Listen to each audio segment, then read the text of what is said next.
The dynamic of female friendships is really interesting to me, especially when you want to contextualize, the myth of women are insecure, women are competitive, women are bitchy, and all of that. It just gets me thinking that why do we hate each other so much? Do we even hate each other at all?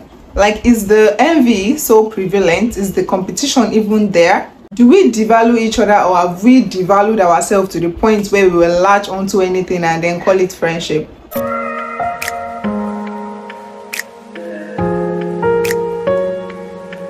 Hey guys, welcome back to my YouTube channel. If you're new here, my name is Selima and I'm a Lagos based YouTuber. So today I'm going to be talking about the dynamic of female friendships, understanding the complexities of female friendships, how to nurture healthy friendships. One thing I've realized is that female friendship is really more intense than male friendship, because there's a lot more reliance, there's a lot more intimacy, there's a lot more emotional dependency in female friendships, and because of all this, it is prone to betrayal, it is prone to heartbreaks. First of all, we need to abandon the cultural myth of female friendship has to be bitchy, female friendship has to be competitive, it has to be toxic, because that's not really how it is.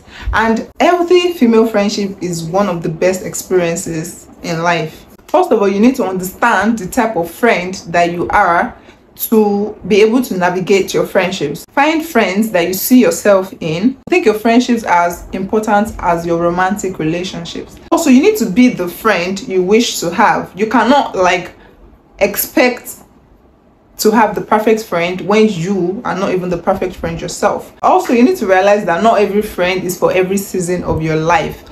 Friends come and go. It's okay to enter another stage of life and your friends doesn't come along with you. As you keep evolving in life, you keep understanding that some friendships are not forever, and sometimes you and your friends see life in different ways, and it is okay. Also, having too many friends is overrated. Okay, so do not think that because you do not have enough friends you are weird, or because you don't have any friend at all you are weird. No, having too many friends is overrated. It's not even real. Having very few friends that have your back and you all understand each other, it is an healthy relationship between you all.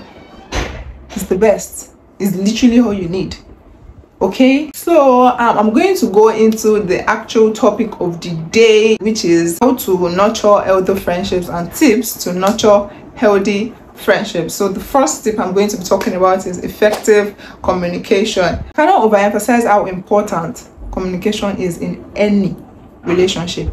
I feel like people are not mature enough, people are not emotionally intelligent enough to address conflicts in relationships. You guys, it has become cold, so I changed my clothes, and I also was not feeling the lighting, so I had to change everything up, so let's not mind that.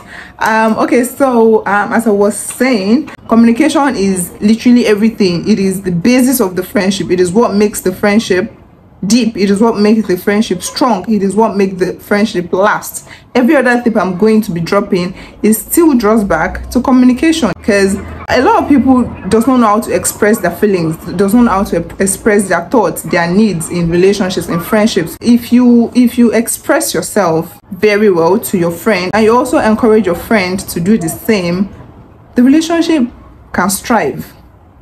Because whatever you guys go through, you know that okay, we have to talk about it.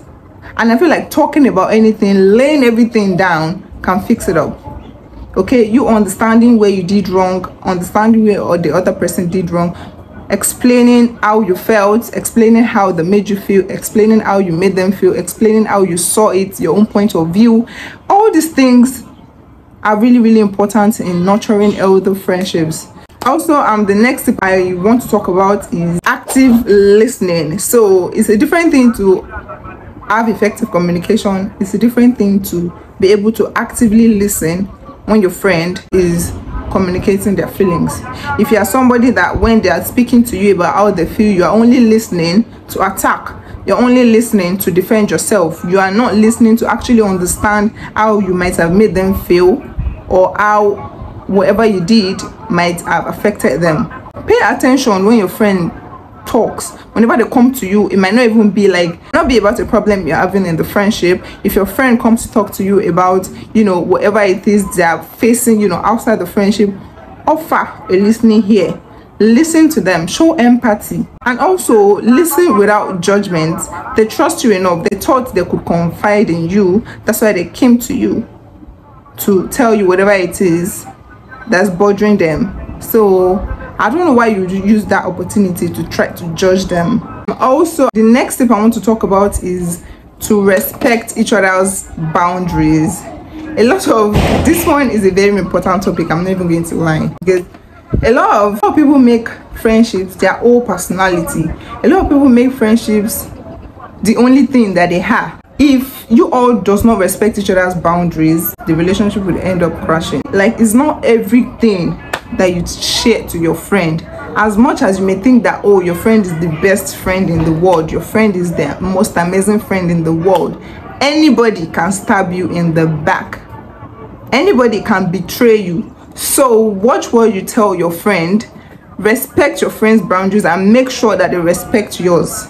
Also, another thing I want to talk about is supportive behavior. A lot of you are not supportive of your friends. You need to be there for your friend during both good and tough times. Okay, you cannot just be there when everything is good and rosy. Okay, you are not a good friend when whatever small problem your friend face, you vanish. You are not there to support them. Whenever they are going through any small thing, they don't even think about calling you because they know you are not going to be supportive. That's not a friendship. Okay, that's not an elder friendship. So another thing I want to talk about is to celebrate each other's success. I feel like a lot of people, they don't know how to handle when other people are being successful, when other people are doing well for themselves, especially in friendships. Because you are friends with somebody, you think when they win, you lose. You think whatever good thing is happening to them compulsorily needs to happen to you as well, because you all are in the same social cycle, you all are in the same environment. Every opportunity that they are open to should also be open to you. Just because, oh, you are not doing so well and your friend is doing very well, you now think that you're not being resentful, you're not being bitter. You now think that, oh, life is unfair to you, and now you're taking that on your friend. That's not LD. Okay, you will end up doing what you do not like to that person. You believe that your time will come. So that's that. Also, another way to nurture elder friendship is to spend quality time with each other. I know, you know, with social media and all of that, people rarely see each other these days. Friends rarely see each other these days. You know, they just FaceTime, and people downplay how important quality time is. You cannot be in a long distance relationship, but you can be in a long distance friendship. Side eye, bombastic side eye. Okay, because fine, it is possible to have a very healthy long distance friendship, but I'm just saying, if imagine you and your friends have not seen each other for like 5 years, that's a very long time. Eventually you all are just going to fall out in some way.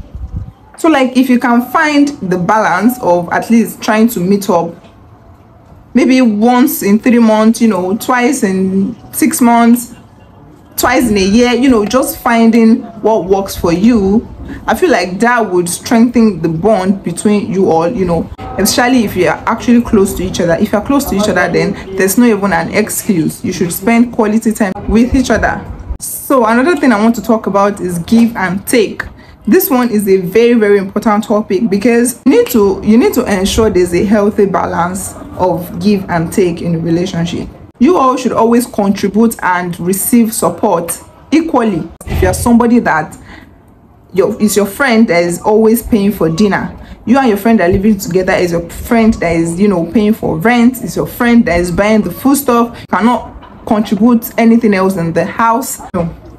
Even if you are richer than your friend, as far as your friend can afford it, as far as your friend is doing well, you all should share the bill equally. You should receive support, you should give support equally. It should not always be somebody that, and it does not necessarily need to be, you know, monetary things.